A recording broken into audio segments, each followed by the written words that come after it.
Doy gracias al Padre Celestial y a la Madre Celestial por permitirnos celebrar esta sagrada asamblea en el último día de la fiesta de los tabernáculos. Espero que todos los miembros de nuestra familia en Sion puedan recibir aún más abundantes bendiciones del Espíritu Santo de Dios a través de esta fiesta. La fiesta de los tabernáculos conmemora la construcción del tabernáculo. En el 10º día del 7º mes del calendario sagrado, Dios concedió a Moisés el segundo par de tablas de los 10 mandamientos que trajo consigo del monte Sinaí. En ese momento, Dios ordenó a Moisés que transmitiera plenamente su voluntad al pueblo y construyera un santuario para guardar las tablas de piedra que tenían escritos los 10 mandamientos. La fiesta de los tabernáculos es la fiesta que conmemora la construcción de aquel santuario. Así, el significado y el propósito del santuario así como la fiesta de los tabernáculos son inseparables. Lo que señaló que todas las fiestas que Dios había dado a los israelitas habían llegado a su fin fue la finalización de la construcción del santuario, con la celebración de la fiesta de los tabernáculos. Esta es la última fiesta del calendario sagrado. En particular, hay un significado implícito que es muy importante en el hecho de que Dios prometió derramar el Espíritu Santo sobre la fiesta de los tabernáculos. Debemos entender el asunto del santuario a través de esta fiesta de los tabernáculos. El santuario puede verse como un espacio en el que el pueblo de Dios acude para adorar a Dios. El aposento exterior se llama lugar santo y el aposento interior se llama lugar santísimo. El lugar santísimo está situado al fondo del santuario. Dios le mostró a Moisés el santuario celestial en el monte Sinaí y le dijo que lo construyera exactamente como lo había visto. ¿Qué representan el lugar santo y el lugar santísimo? ¿Y qué relación tienen hoy con el Espíritu Santo y con nosotros? Para comprender correctamente todos estos asuntos, abramos la Biblia en el libro de Hebreos capítulo 8. Hebreos capítulo 8.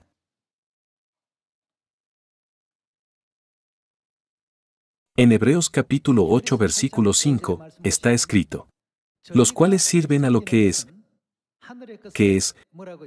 figura y sombra de las cosas celestiales. Esto significa que la realidad del santuario se puede encontrar en el reino de los cielos. Como se le advirtió a Moisés cuando iba a erigir el tabernáculo del que se habla aquí se refiere al santuario. Así, Moisés construyó el santuario según las instrucciones que Dios le dio, diciéndole: mira, haz todas las cosas conforme al modelo que se te ha mostrado en el monte. El monte aquí se refiere al monte Sinaí. Moisés construyó la copia del santuario celestial a esta tierra exactamente como era. Hay un significado muy importante contenido en esto. ¿No dijo Dios que el requisito previo para recibir el Espíritu Santo de la lluvia tardía es conocer a Dios? Hoy, si comprendemos el lugar santo y el lugar santísimo, podemos decir que hemos dado un paso muy importante en la comprensión de Dios. Al final, seremos capaces de comprender incluso la razón por la que Dios designó el último día de la fiesta de los tabernáculos como el día para conceder a su pueblo el Espíritu Santo. El santuario donde el pueblo ofrecía sacrificios a Dios en el Antiguo Testamento no fue construido por casualidad. Este versículo explica que es una copia de lo que hay en los cielos. Para explicar brevemente su estructura, la Biblia nos dice que el aposento exterior es el lugar santo y el lugar situado en la parte interior es el lugar santísimo. Este asunto del santuario es una parte muy importante de la verdad que todos debemos aprender en esta fiesta de los tabernáculos. Vayamos juntos al capítulo 21 del Apocalipsis. Capítulo 21 versículo 22.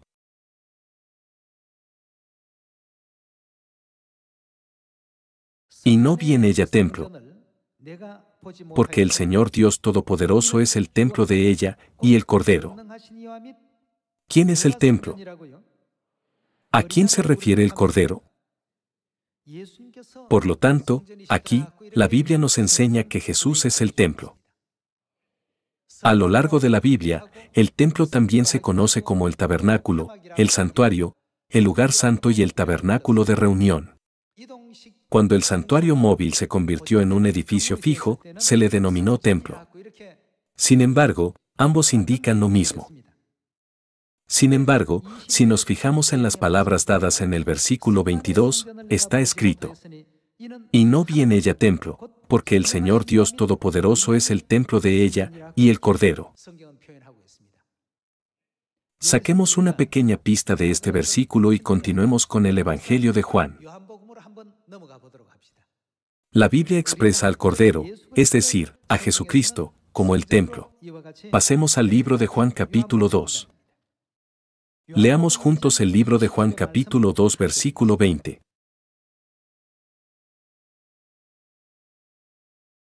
En el versículo 20 está escrito: dijeron luego los judíos, en 46 años fue edificado este templo, ¿y tú en 3 días lo levantarás? Mas él hablaba del templo de... ¿Qué era el templo? Su cuerpo. También está escrito en el Apocalipsis capítulo 21, que el Cordero es su templo. En Juan capítulo 2, también está escrito, mas él hablaba del templo de su cuerpo. Esto significa que Jesús es la realidad del santuario del que se habla en la Biblia. Hace unos 3500 años, los israelitas escucharon la voluntad de Dios a través de Moisés, quien descendió del monte Sinaí. Construyan un santuario para guardar las tablas de piedra de los 10 mandamientos. Podemos confirmar que el santuario representaba en última instancia y tenía la intención de revelar a Cristo. En otras palabras, Dios puso todo el contenido sobre sí mismo en las ordenanzas del Antiguo Testamento. En el libro de Juan capítulo 2, versículo 21, Jesús se refirió a sí mismo como el templo, como está escrito, mas él hablaba del templo de su cuerpo. Hay muchas verdades profundas escondidas en el interior del templo. Por ejemplo, para ir del lugar santo que estaba en la parte frontal al lugar santísimo que estaba en la parte posterior, había que pasar a través de un velo que lo separaba. Sin embargo, hay un versículo en la Biblia que nos enseña que el velo representa a Jesucristo. Vayamos al libro de Hebreos capítulo 10 versículo 19. En Hebreos capítulo 10 versículo 19 está escrito: así que, hermanos, teniendo libertad para entrar en el lugar santísimo por la sangre de Jesucristo. En algunas versiones se menciona solo el lugar santo, pero la versión en español menciona claramente el lugar santísimo. Por lo tanto, el lugar donde tenemos confianza para entrar por la sangre de Jesús no es solo el lugar santo, sino el lugar santísimo, como está claramente escrito en la Biblia. Versículo 20. Por el camino nuevo y vivo que Él nos abrió a través del velo, esto es, de su carne.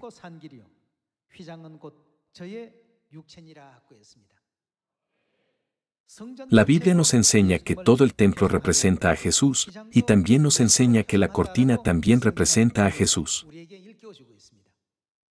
El último día de la fiesta de los tabernáculos es el día para recibir las abundantes bendiciones del Espíritu Santo de la lluvia tardía.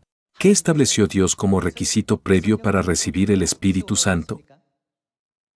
Debemos proseguir en conocer a Dios, que es el requisito previo para recibir el Espíritu Santo de la lluvia tardía.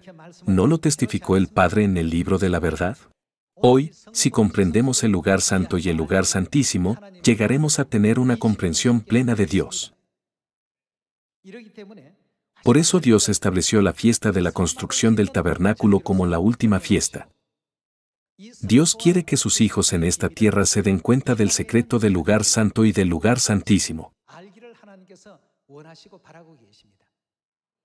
El templo representa a Cristo. El velo representa a Cristo. Este es un punto de importancia crítica. Entonces, ¿cuál es la forma del lugar santísimo situado en lo profundo de la parte interior del santuario? Si comprendemos lo que representa el lugar santísimo, podremos comprender por qué Dios concedió tanta importancia a este día de la construcción del templo. Para ello, pasemos ahora al libro de Primero de Reyes capítulo 6 versículo 14. En el capítulo 6, versículo 14, está escrito: Así, pues, Salomón labró la casa y la terminó. Y cubrió las paredes de la casa con tablas de cedro, revistiéndola de madera por dentro, desde el suelo de la casa hasta las vigas de la techumbre, cubrió también el pavimento con madera de ciprés. Asimismo hizo al final de la casa un edificio de 20 codos, de tablas de cedro desde el suelo hasta lo más alto. Así hizo en la casa un aposento que es el lugar santísimo. La casa, esto es, el templo de adelante, tenía 40 codos. Y la casa estaba cubierta de cedro por dentro, y tenía entalladuras de calabazas silvestres y de botones de flores. Todo era cedro, ninguna piedra se veía. Y adornó el lugar santísimo por dentro en medio de la casa, para poner allí el arca del pacto de Jehová. El lugar santísimo estaba en la parte de adentro. El versículo 16 dice que el santuario interior es el lugar santísimo. Otra expresión para el lugar santísimo es el santuario interior. El lugar santísimo estaba en la parte de interior, que tan largo, el cual tenía 20 codos de largo, que tan ancho, 20 de ancho, que tan alto, y 20 de altura. Así pues, ¿cuáles son la longitud, la anchura y la altura del santuario interior? Son iguales. Representa la forma del lugar santísimo. Y lo cubrió de oro purísimo, asimismo cubrió de oro el altar de cedro. ¿Por qué hizo Dios que el lugar santísimo tuviera la misma longitud, anchura y altura? ¿Por qué hizo Dios que los israelitas recordaran el día en que construyeron el tabernáculo, llamándolo la fiesta de los tabernáculos, la fiesta de las cabañas y la fiesta de la cosecha? Hay un significado muy importante detrás de esto. Anteriormente hemos confirmado que todo el santuario representa a Jesucristo.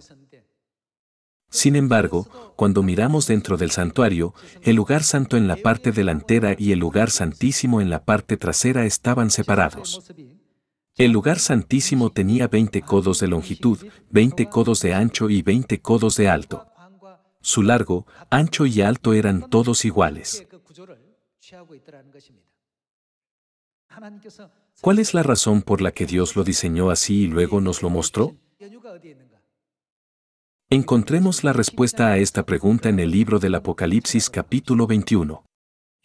Leamos juntos el Apocalipsis capítulo 21 versículo 9.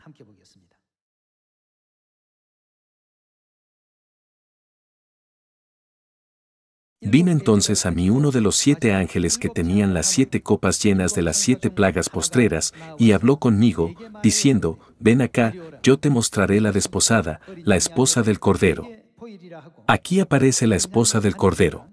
¿No representa el Cordero a Jesucristo? El ángel le mostró a la esposa de Cristo. Versículo 10. Y me llevó en el espíritu a un monte grande y alto, y me mostró, que le mostró el ángel, la gran ciudad santa ¿y cuál es el nombre de la ciudad? Jerusalén, que descendía del cielo, de Dios. El ángel le mostró la ciudad llamada Jerusalén. Veamos el versículo 11. Teniendo la gloria de Dios. Y su fulgor era semejante al de una piedra preciosísima, como piedra de jaspe, diáfana como el cristal. Tenía un muro grande y alto con 12 puertas, y en las puertas 12 ángeles, y nombres inscritos, que son los de las 12 tribus de los hijos de Israel: al oriente 3 puertas, al norte 3 puertas, al sur 3 puertas, al occidente 3 puertas. Y el muro de la ciudad tenía 12 cimientos, y sobre ellos los 12 nombres de los 12 apóstoles del Cordero. El que hablaba conmigo tenía una caña de medir, de oro, para medir la ciudad, sus puertas y su muro. ¿Cuál es el nombre de la ciudad? Jerusalén. La ciudad se halla establecida en cuadro, y su longitud es igual a su anchura, y él midió la ciudad con la caña, 12.000 estadios. La longitud, como la altura y la anchura de ella son iguales. Mirando esta forma de Jerusalén, que está representada como la esposa del Cordero, podemos encontrar una similitud con la forma de cierta parte del santuario, ¿no es así? Es muy similar al lugar santísimo. Tiene la misma longitud, altura y anchura. Como ya hemos confirmado en Juan capítulo 2, el santuario representa a Jesucristo. Hebreos capítulo 10, versículo 19 también nos ilumina que incluso la cortina que separa el lugar santo y el lugar santísimo representa el cuerpo de Jesús. Dios diseñó el lugar santísimo, que está situado en la parte trasera del santuario, para que fuera tan ancho y alto como largo y, sin embargo, en Apocalipsis capítulo 21, ¿qué ciudad tenía las mismas dimensiones? La ciudad santa de Jerusalén tiene la misma anchura, longitud y altura. ¿Y a quién se registra también que representa esta Jerusalén? Nos dice que representa a la esposa del Cordero. Entonces, averigüemos cuál es la relación que esta Jerusalén, la esposa del Cordero, tiene con nosotros acudiendo al capítulo 4 de Gálatas. Vayamos al libro de Gálatas capítulo 4 versículo 26. En Gálatas capítulo 4 versículo 26 está escrito: Mas la Jerusalén de arriba, la cual es, ¿quién es ella?, madre de todos nosotros, es libre. De hecho, ¿a quién representa realmente Jerusalén, que tiene la misma longitud, anchura y altura en el capítulo 21 del Apocalipsis? Entonces, ¿a quién representa el lugar santísimo? A Dios Madre. Dios creó un modelo dentro del santuario, incorporando la imagen de Dios Padre y la imagen de Dios Madre, para que pudiéramos comprenderlo plenamente. Por eso la ceremonia que conmemora el día de la construcción del santuario se considera la ordenanza más importante de la fiesta de los tabernáculos. En su conjunto, lo llamamos el santuario, pero también podemos abordarlo por separado. El aposento exterior es el lugar santo y el aposento interior es el lugar santísimo. Aprendamos sobre los acontecimientos de gracia registrados con respecto al lugar santo y al lugar santísimo volviendo a Ezequiel capítulo 47 versículo 1. Ezequiel capítulo 47 versículo 1. En Ezequiel capítulo 47 versículo 1 está escrito: Me hizo volver luego a la entrada de la casa, en otras palabras, el santuario, y he aquí aguas que salían donde, debajo del umbral de la casa hacia el oriente, porque la fachada de la casa estaba al oriente, y las aguas descendían de debajo, hacia el lado derecho de la casa, al sur del altar. Y me sacó por el camino de la puerta del norte, y me hizo dar la vuelta por el camino exterior, fuera de la puerta, al camino de la que mira al oriente, y vi que las aguas salían del lado derecho. Y salió el varón hacia el oriente, llevando un cordel en su mano, y midió 1000 codos, y me hizo pasar por las aguas hasta los tobillos. Midió otros 1000, y me hizo pasar por las aguas hasta las rodillas. Midió luego otros 1000, y me hizo pasar por las aguas hasta los lomos. Midió otros 1000, y era ya un río que yo no podía pasar,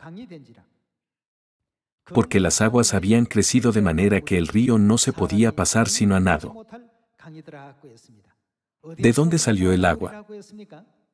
Está escrito que el agua que salía del santuario se convirtió en un gran río. Versículo 6. Y me dijo: ¿Has visto, hijo de hombre? Después me llevó, y me hizo volver por la ribera del río. Y volviendo yo, vi que en la ribera del río había muchísimos árboles a uno y otro lado. Y me dijo: Estas aguas salen a la región del oriente, y descenderán al Arabá, y entrarán en el mar. Y entradas en el mar, recibirán, ¿qué le ocurre al agua salada? Recibirán, sanidad las aguas. El agua fluyó del santuario hacia el mar, y lo vivificó. Veamos el versículo 9. Y toda alma viviente que nadare por donde quiera que entrar en estos dos ríos, que pasará, cada ser vivo, vivirá. Y habrá muchísimos peces por haber entrado allá estas aguas, y recibirán sanidad. Y vivirá todo lo que entrare en este río. Donde quiera que fluía esta agua, todo recibía sanidad y volvía a la vida. Este río se llama el río del agua de la vida en el capítulo 22 del Apocalipsis, ¿verdad?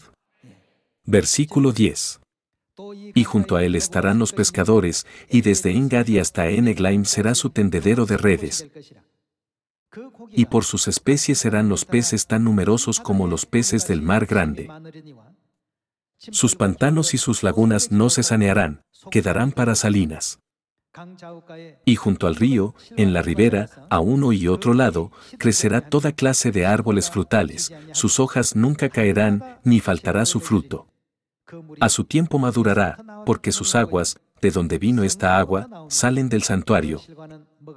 Y su fruto será para comer, y su hoja para medicina.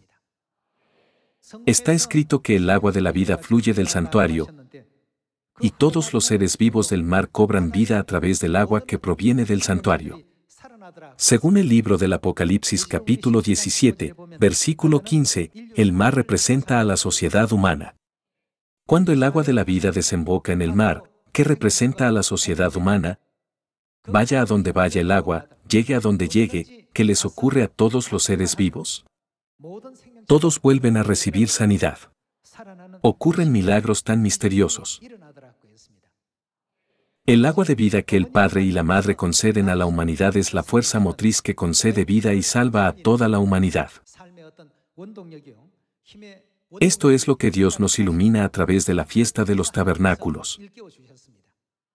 La fiesta de los tabernáculos conmemora el acontecimiento de la construcción del tabernáculo, y ahí es donde podemos encontrar su significado. Dios mostró una vez más una revelación sobre esta escena. Vayamos al capítulo 22 del Apocalipsis. Veamos el Apocalipsis capítulo 22 versículo 1.